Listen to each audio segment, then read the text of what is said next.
All right. Well, good morning, everybody. You can go ahead and take a seat. We're in this series called Insecure. Corey kicked it off for us last week by talking about personal insecurities and how each of us are probably all a little bit more insecure than we let on, or at least more insecure than we seem. And today, what we're going to talk about is social security or social insecurity. And what I don't mean is like the retirement plan from the government. All right, we will get to talk about financial security soon in this series, but I mean social as in relational. Okay, as the student pastor here working with primarily sixth through 12th graders, I get the joy and the privilege of observing and participating in my fair share of social awkwardness. All right, I see a lot of it. I actually had a whole list of stories that I was going to share this morning, and I decided to spare them because they have stories about me that I don't want them to share either. But it's not just teenagers. All right, as a whole, our country has become increasingly isolated. All right, like who here has ever wondered at some point, do I belong? All right, maybe not out loud. Maybe quietly, subtly, in a room with a certain type of person or a certain group of people, or in a conversation that maybe is not necessarily in our wheelhouse, or even in church, we say this to ourselves, I don't know if I fit in here. So we fake it as much as we possibly can, because beneath a lot of our social behaviors is an assumed equation that approval equals safety and rejection equals threat. And because we believe that, we spend enormous amounts of energy managing how we are perceived. Or we perform, we adjust, we read the room, we match accents. Anybody else do that? It was pointed out to me a couple of years ago that I have a slight tendency sometimes to match the accents of the people around me, or when I spend too much time with Noah, I start saying 100% all the time. Like we do that, or we laugh when other people laugh, and yet many of us are still lonely. Like we have relationships, but we lack connection. Sometimes we're surrounded by people, but we are starved for intimacy. And the solutions for it are simple. They're found in Scripture, but they're not easy. Like in fact, getting past social insecurities and developing lasting, intimate, connected relationships is probably the hardest thing that we can do, and the most important thing we can do for spiritual and personal development. I will say that again. Developing lasting, intimate, connected relationships is the most important thing we can do for personal development and spiritual development. As in, if you want to be a better you and you want to be closer to God, quit thinking that this is a work on myself by myself and talk to God by myself thing, and start getting in proximity to God's people. But in a meaningful way, not in a performative way. All right, because as a church nationwide, we're very, very good at performative relationships, but very bad at authentic, connected relationships. We know how to show up, but we don't always know how to be known. All right, now before we get into this conversation as a whole, I want to bring up something that I know causes some of us a certain amount of social insecurities. So fun.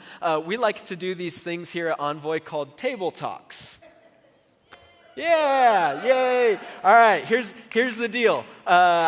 Those of you who are sitting up there, we're going to have to clump together because I know you're trying to avoid this, and I only know you're trying to avoid this because that's why I sit up there, but it's okay, right? I know that it can be really difficult sometimes to be asked to talk to complete strangers. I know that it can be really difficult sometimes to be asked to give an opinion on something that maybe you feel like you're not an expert in. All right? I know that it can be difficult sometimes to be asked to read out loud in front of a group. All right, so I have a question for you guys. Why bother? Why bother? Why do we do table talks? Help me steel man our table talks really quick, all right? I want to take 3 minutes and answer this question. Why is it valuable for us to do this thing? Why do we do them nearly every single week here? Why should we prioritize table talks, all right? And if you come up with the answer, we shouldn't, try again. Let's work a little harder at it, all right? But do me a favor. Let's gather up. Let's get more than 2 people in a clump, and let's spend 3 minutes and do that right now.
All right, well, I'm not sure what all you guys came up with. I would love to hear what you came up with. Unless you came up with nothing good, please don't share that with me. But otherwise, you can talk to me afterwards. I'm not sure where you guys got there, but personally, I value the practice of learning with each other instead of just listening to me or whoever else is up here talk. But mostly, I think the reason that we do it here at Envoy, I shouldn't say I think, I actually know the reason that we do it here at Envoy, is because that we value seeing each other. Right? It's so easy to slip in and out of church and not be known. And if we aren't careful, we can fall into the loneliness epidemic that we see in our culture. Right? So if you want to start creating real connections with people, be the kind of people that see each other. Every time that we are together, because ironically, if I am struggling with some insecurities or anxieties, the best way to help myself feel safe or secure or that I belong in an environment is to actually stop worrying about that and shift my focus to how I can make other people feel secure or as though they belong in an environment. All right, so start by just simply seeing people. We instinctively understand that we don't like rejection. It feels like a threat. It feels unsafe, so we guard from that. Because it's happened to us in the past, it's not fun, so we put on all these different masks. But the masks that are there to protect us are actually the things that are keeping us from what we really want.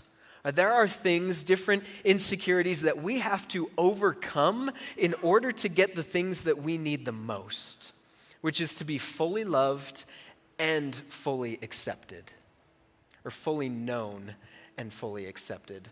Or we use that term loved a lot, but what most of us mean when we say that is that I want somebody who truly knows me, knows all of me, and still accepts me. Or we are made for this by God, but there are a couple of things that are standing in our way of making legitimate, intimate connections with people. The first one I'm going to mention briefly and then move on, but take a look at this photo really quick. This is the same amusement park ride, this photo taken 7 years apart. What is the primary difference you guys see between the two photos?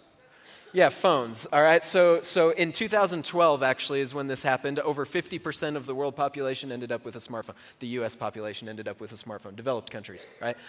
So by 2017, everybody has a phone. That's actually not what I want to focus on. What is the other, besides the phones, what is the primary difference you see between these two photos? Yeah, not one single person in the second photo is smiling. Not one. All right, so we are trained, our brains are wired to respond to facial expressions faster than pretty much anything else. Right? That's why when kids do something either really, really cool or really, really bad, they turn around and they look at your face. Right? They don't listen for your response, they look at your face. Before human beings understand any words, we know to look at your face, right? That doesn't stop in adulthood. A smile goes a long way for human beings. Have you ever tried this social experiment where you're just walking around at Walmart or here, wherever you're in a group of people, and then you like accidentally make that really awkward eye contact with people, and then you smile? Have you ever tried that? What happens when you smile at a person? They smile back. It's instinctive, it's involuntary, even when they don't want to. With almost zero exceptions, human beings smile back. We are programmed to feel good when somebody smiles at us, and that is universal and involuntary so long as it's not a creepy smile. That is the only caveat. If you do it in a creepy way, that creates a different feeling for people. But you have the power to make someone start to feel as though they belong, start to feel safe, start to feel accepted with nothing more than a smile on your face and joy to see them. All right, I say start because many of us have experienced how that joy can be faked. So I think there are more steps in there that become necessary. But this beginning is so easy. If you want to start making connections with people, be the kind of people that express joy to be around each other. Right? It opens the door to more powerful things that can come later, and I'll get to those. I'm getting ahead of myself here. If we go back to that photo, our kids, they actually feel separated from us because we have shifted from experiencing moments with them to us recording them experiencing things on their own. Right? Our efforts to be able to relive a moment are actually killing the moments themselves. Right? So when a child turns and looks to your face for approval, they don't actually see your face, they see this. And then sometimes you pop out from behind it and go, good job. Right? We are actually robbing our kids of an essential piece of their development, but we're also robbing all of us of the joy of experiencing moments together. Right, but this is not a message on smartphones, it's a message for our need for community. And I only bring it up because it's one of the first hurdles that we need to jump, is just putting down the phones, getting off the screens, and getting around other human beings to experience moments together. Right? Not record moments together and not mindlessly scroll Facebook together, to experience moments together. Perhaps Jean Twenge said it best when she said, if you were going to give advice for a happy life, it would be straightforward. Put down the phone, turn off the computer or iPad, and do something, anything that does not involve a screen. All right, if you are newly married or dating or making friends and you are not intentional about no phone times together, you are seriously missing out on some incredible moments. All right, I'm off my soapbox now, so if you tune me out for that one, check back in. I'm going somewhere else. But anyway, past COVID, as a culture nationwide, we are legitimately struggling. 60% of American adults feel lonely. 54% report feeling isolated. 69% report needing more emotional support than they received in the past year. 65% report longing for past relationships that no longer exist. I know these all kind of blur together. The point is, well over half of our population readily admits to these feelings. There's probably more people that are lying about it, right? But I can attest to that last one. I think back all the time to the time that I spent with my guys in college. Like when we lived together, there was just a level of closeness that we achieved that probably won't ever happen again, and that's sad. But my point is that this is more prevalent in our culture than we care to admit. All right, we are hurting ourselves. But as a culture, we have decided that we're kind of okay with it. We've decided that the pain of isolation is better than the risk of changing it. Now, smartphones and COVID did not create this problem. They massively accelerated a trajectory that we have been on since 1930. That's the oldest data we have on this, and we've been trending toward loneliness ever since the 1930s. But here we are now, recognizing a reality that as our world has become more and more connected, we as people are more and more isolated. And I would say that some of us may feel like this doesn't bother us, but I would suggest that maybe you've just done a good job of numbing to it. I have that opinion because the reality is, this is not how God made us to live. Look no further than the very beginning, Genesis chapter 2. God made Adam, and then he says what? It is not good for man to be alone. And notice that this is before the fall. There is no sin in the world yet. Nothing is broken. Everything is as God intended it to be. And yet we already have a need for companionship. God made us this way. I have to assume on purpose. Loneliness then is not just uncomfortable. It's contrary to God's design. You were built with a fundamental human need for connection. We see this even outside of human behavior. There's the famous rat park experiment from the 1970s. Have you guys heard of this one? It's actually a fairly popular one where a rat was placed in isolation and then given 2 bottles of water, one full of water laced with like cocaine or heroin or something not good, right? And in isolation, the rats always, universally, preferred the laced water, and they always drank it until they overdosed. There was a 100% overdose rate on rats in isolation. But then when they lifted the rats and placed them in Rat Park, where there were other activities, but mostly a whole bunch of other rats for them to associate with, and still the 2 bottles of water, they never preferred the laced water. Some of them, a few, very few, would actually still drink it, but never compulsively, and they went from a 100% overdose rate to a 0% overdose rate, simply by introducing social connections. All right, now, obviously, rats aren't developed enough to have a difference between healthy connections and unhealthy connections, and I know a lot of the negative behaviors that we introduce ourselves to are because of the connections that we've made with other people, right? But the real takeaway from this experiment remains environment, and to a greater degree, connected relationships profoundly shape mental health and behavior. I believe that God wired us this way on purpose. Now I'm going to hit pause and bring in a very massive caveat here before anyone mishears me. Because this does not mean that you are not allowed to be an introvert. All right? This is not a everyone must become extroverts type of message, right? Some of us recharge alone, some of us love quiet. That is not a flaw, that is by design. God made you that way, right? And as a fairly introverted person myself, I actually really hate it when people start dragging me along and saying that they have to get me outside of my bubble as if I have some sort of character flaw that needs to be solved, when in reality, I think that most extroverted people need to hear, it actually is okay for you to be alone with your thoughts once in a while. It's healthy, and you might learn something about yourself that would make you a little bit less obnoxious to be around, right? I know I might have struck a nerve with somebody there, so I'm sorry if I hurt your feelings. I only just really deeply meant it, right? I am actually joking, but the serious side of that is some people do use social connections to hide from their personal insecurities of what happens internally when you're alone. That's not healthy either, but not the point of this morning, so you're off the hook for today. All right, so if you're one of those people that doesn't want a million new friends, that's okay. Right? Proximity to God's people doesn't mean being around crowds all the time. It doesn't mean being the loudest voice in the room or having 50 close friends. It simply means allowing at least someone past the walls, removing the mask for at least someone so we can experience what God made us to need.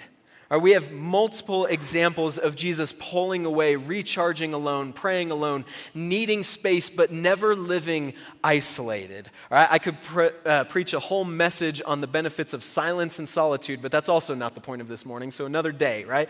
So you don't have to join 11 small groups and the men's ministry and 3 serving teams and do the person-to-person thing, right? We don't have to do all of it, but this is what I'm talking about with Christian community. A lot of the time in church, we are just so good at faking connectedness. I will go to group, I will share just enough, but I'm going to keep these parts of me safe. Because if I share this, I risk exposure, I risk rejection. I'll say I'll pray for this person, but obviously I'm too busy to actually do it. Or actually do it with them, or show up for them in some kind of meaningful way when they actually need my time. But we're afraid of creating genuine, authentic, connected relationships because those things hurt. They take up so much of our time. I remember the first time that I actually shared with somebody, for real. My buddy, he was actually really vulnerable with me first, so he gave me the gift of going second, and then I got to say the things that I don't say to anybody, ever. And even though that was 14 years ago, I still to this day get to call him my best friend in the entire world. It's like the Shel Silverstein poem, Masks. She had blue skin, and so did he. He kept it hid, and so did she. They searched for blue their whole life through, then passed right by and never knew. And God made us for authentic community, the kind of connectedness where we can be fully known and fully accepted. We all desire to be accepted, but we are terrified that we're unacceptable. Or at least that one thing is. So we perform instead of reveal, and I show up just enough to justify that I stop short of real commitment. But our method of self-preservation is slowly killing us.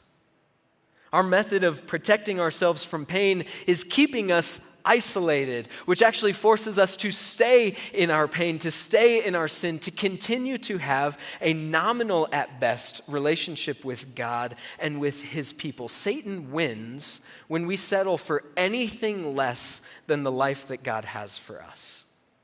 God didn't set us up this way just because it sounds nice. There are actually real measurable benefits that he built into creation. Hebrews 10:24 and 25 tells us, "Let us think of ways to motivate one another to acts of love and good works. And let us not neglect our meeting together as some people do, but encourage one another, especially now that the day of his return is drawing near." It is impossible to genuinely encourage people when we don't know them don't know where they need encouragement. It is impossible for us to receive life from the people of God when we aren't fully known. Now, every single major movement that we see from the church throughout church history, every time Christian people made the world a better place, it always came from a small group of individuals who were deeply connected with each other, who were able to encourage each other, to spur one another on to the difficult things that they were doing. If we want to actually have a measurable impact on our city, we have to make sure that we are deeply connected with each other first. God promises us that we can live a life full of meaning. He promises us that we can have a life that has purpose, but we can't leave a legacy that lasts beyond ourselves if we can't fill our basic human needs first. Ephesians 2:19 says, "So now you Gentiles are no longer strangers or foreigners. You are citizens along with all of God's holy people. You are members of God's family." In a family, we're kind of stuck with each other. Or maybe you don't have a healthy family, but in a healthy family, we're pretty aware of everybody's everything, right? Their faults, their quirks, their gifts, their sins, and we love anyway. Notice that you are not saved into independence. You are saved into a family. And we can watch as our culture just seems to continue to break apart and become more unstable. And it aligns actually pretty well with the decentralization of family and family values. But how many people outside these walls right now do you think desperately need to be a part of a family? How many people in this room right now desperately need to be a part of a family? Like how many of our problems, how many of our sins, how many of our insecurities do you think would be solved simply by knowing I am fully known and still accepted? By knowing that we belong. We have the power to offer that to people. Like God created us to be fully known and fully accepted. That's something that we don't find often. And especially we don't find often in church. This is the place where it should be the most common. I think what we find in church is this is the place it's most commonly pretended. Right? And I get it that it's hard because the risk is very real. There will be people that don't accept you when you take off the mask. And that hurts. So why should we ever bother opening ourselves up to the possibility of that pain? One, I would say overcoming our social insecurities, taking off our mask, quitting the performance is the best way, the proven best way to reduce loneliness. All right, we all try to fill this void in our lives. We try pets, maybe that helps a little bit. We try to numb ourselves with entertainment, even healthy things like reading or journaling. We even try to just connect with God through prayer and solitude. But hear me, none of those things fill the God-given need. God made us to desire intimate human connection, different amounts of connections for each of us, but depth of connection for all of us. So ever since 1964, when the term self-disclosure was originally coined, there have been a lot of studies done on disclosure, and essentially every single one of them, they all say the exact same thing. The more willing we are to disclose parts of ourselves, the greater the degree of connection and attachment we make with people. As in, if you want to make a friend, tell them all your crap, right? That is the best and fastest way. Obviously, there is wisdom in time and place, and no, you should not disclose everything with everybody, but we all do need circles that fully know us. And the chemical attachments we make in our brain with people bring in some really cool things, and I'll get to that in a second, but most advice from sociologists when it comes to how to integrate yourself into a group of people centers on this thing: be vulnerable. It's the fastest and most lasting way to create connections with people. But that's hard because some of us have been rejected in the past because people weren't willing to accept everything about us. We were either too sinful or too annoying or too clingy or not committed enough, or on and on the list can go. So we have a sincere and understandable anxiety and insecurity over letting people in because performing doesn't hurt immediately. And as a culture, we've decided that we are more okay with being isolated than being rejected. But I will say it again, our desire for self-preservation is slowly killing us. Isolation simply allows us to live in the shame of whatever it is we are trying to hide. All it's doing is allowing us to live in the shame. And whatever it is we are trying to hide will never be overcome until it's exposed. Whether it's a sin or an insecurity that we just think we ought not to have, or a personal quirk that I just really don't feel like being judged over right now, we cannot grow without letting people in. The fear of rejection is real, but I need to be fully known and fully accepted. So I would challenge you guys with this: if not for you, why not for somebody else? Because we have the ability very easily to let people know that they are accepted, that we are excited to see them. It takes nothing more than a facial expression, right? I'm looking at all of you guys right now trying to receive something. All I'm seeing is that you're really tired and it's not helping me, right? So smile, thank you. I feel better now. I appreciate it, right? No, we have the ability to, we are trained to respond to facial expressions. We already talked about that. You can let somebody know without a single word that you are happy to see them. But even further, you have the ability to let them know that they are allowed to be a mess with you. Like, are you still happy to see someone even at their worst? As Jesus followers, I think this is not optional, but if we want to start making real connections, we need to be the kind of people that accept people in the midst of their junk. And you opening up first can let someone know that you are safe, and connection starts. The gift of acceptance starts with little less than a smile on your face and joy in your heart. It's proven to be genuine by us not running away at the first sign of difficulty. Like, this person is messy, or this person actually needs some of my time. I'm busy. I've got my own stuff going on. We have to get past faking relationships if we want to build connection. And the reason any of this is possible is because God saved us for all of our own crap. So why are we judging each other for theirs? And when I open up about mine, I don't have a problem hearing about yours. All right, but there was a 2018 study done, absolutely fascinating, where brain mapping was done on multiple sets of two people. All right, where one person was introduced to pain and then another person was observing it. They did brain mapping on both people. All right, two variables to this study. One was the closeness of the relationship. So they had some pairs of total strangers, some pairs of close friends, some pairs of romantic partners, right?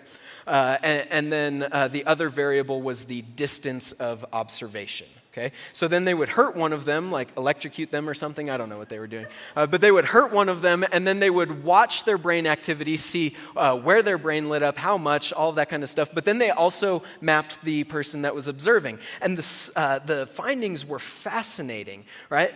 Even with total strangers, there was still this empathy, right? Where their brain would light up roughly in the same spot while they were watching. All right, the accuracy of the location of this brain mirroring, right, the accuracy of that location actually increased the physically closer they got, reaching its most accurate when they held hands. All right, so they were actually experiencing, to a certain degree, the same pain in the same place. And this is the cool part, though. The amount of brain activity in the observer increased the closer, the more connected the relationship was. To the point that in a separate room, while not watching or knowing what was going on, this brain mirroring still occurred, which is absolutely fascinating. There is a level of closeness and attachment we as humans can achieve where our brains will mirror something that we don't even know about. Have you ever heard about twins explaining this phenomenon, from other parts of the country? We are actually witnessing that they're not making it up. But even more fascinating, the closer the observer got physically, the less intense the brain activity of the subject. As in, by the time two close friends or romantic partners held hands, the observer's pain was the greatest and the subject's was the least. As in, we can physiologically feel less pain just by having someone stand next to us. We get this in an emotional way, like sharing the burden of something is cathartic, but we actually physically hurt less when we share it with someone. And apparently, we mean the word share literally. Physical touch in connected relationships is now being studied as a pain reliever. Maybe not as effective as Tylenol, but still pretty cool, right? I know we think that we're playing a trick on our kids when we say, I'll kiss it and make it better, but there is evidence that suggests it actually does. So when Scripture says to share the burden, it doesn't just mean emotionally, that too.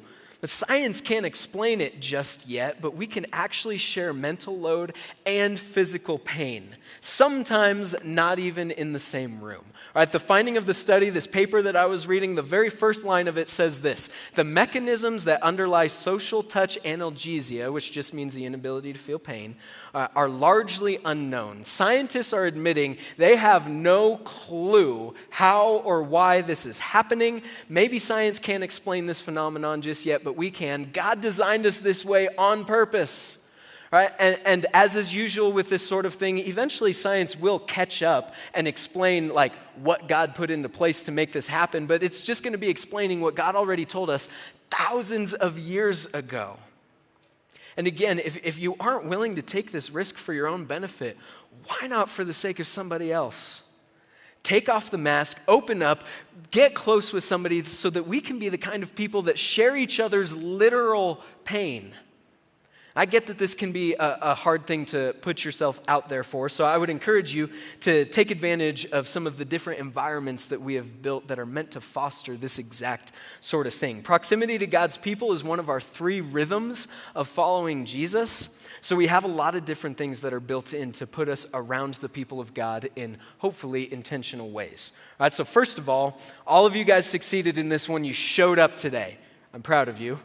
Right? Sounds like I'm being sarcastic, but really, that's awesome, and that is an enormous step for a lot of us. And I have to encourage you, make this gathering a habit.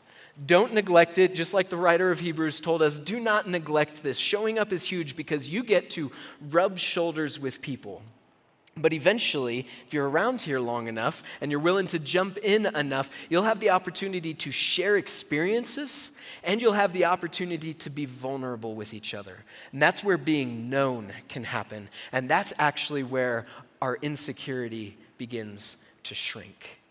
And we have a lot of small groups that meet here, several on a weekly basis, some twice a month, some once a month. This is the hope for all of our groups, right? Not that the group necessarily stays together forever, that can happen, but that it's an opportunity to make a connection with at least someone that can become a true, authentic, connected relationship, all right, which becomes a great segue into what we call our person-to-person platform.